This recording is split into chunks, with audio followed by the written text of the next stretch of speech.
Hindi mo na kailangang tumakas. Hindi na kita pipigilan. Hindi na tayo aabutan ng bukas. Hindi na muling lalaban. Wala na akong maintindihan. Malungkot, masaya, nakakailang. Basta, ang alam ko lang, totoo ang aking nararamdaman. Naaalala mo pa ba nang dahil sa lockdown, bigla tayong nagkakilala?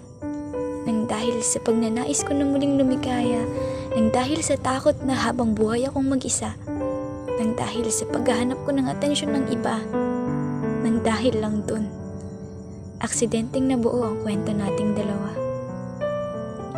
Sa pagkakakulong ko sa silid ng kadiliman, isang makata ang bumasag ng aking katahimikan, dinala mo sa aking mundo ang kalangitan.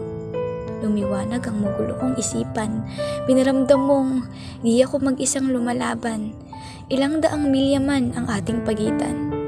Pinatamo mo na meron akong masasandalan, kaya't kung nagbabalak ka na ako'y takbuhan, huli na ang lahat. Dahil nakagapos ka na sa puso ko't isipan. Di ko na talaga maintindihan ang nararamdaman. Malungkot? Masaya? Bakit ba nakakailang? Di ko alam ang katotohanan kung bakit ko to nararamdaman.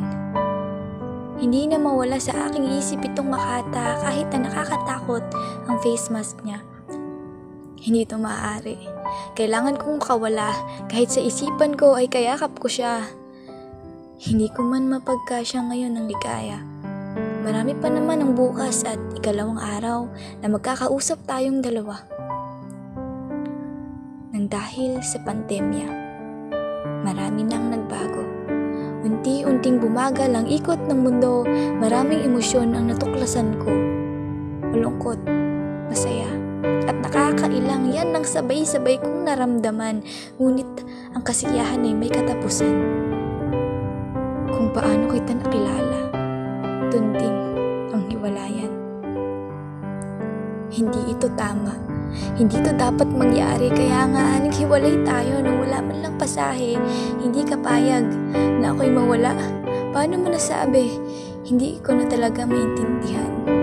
Gusto kita ngunit iba ang aking kailangan. Mahal kita pero magkaiba tayo ng laban. Malungkot, masaya. Wala na akong maramdaman kaya pakiusap. Pakiramdam ka naman.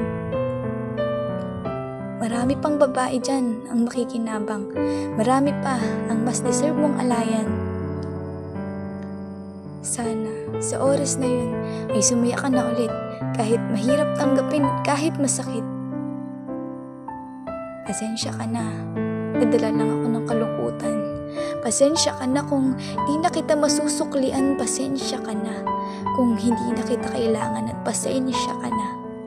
Pero itigil na natin ang kalokohan. Kalimutan mo na lang yung mga pangako mo. Mabuhay ka na lang para sa sarili mo. Tama na. Sumuko ka na. Facebook lang to. Hindi lahat ng nangyayari ay totoo. Hindi mo na kailangang tumakas. Hindi na kita pipigilan. Hindi na tayo aabutan ng bukas. Hindi na muling lalaban. Paalam. Dahil malaya na tayong dalawa.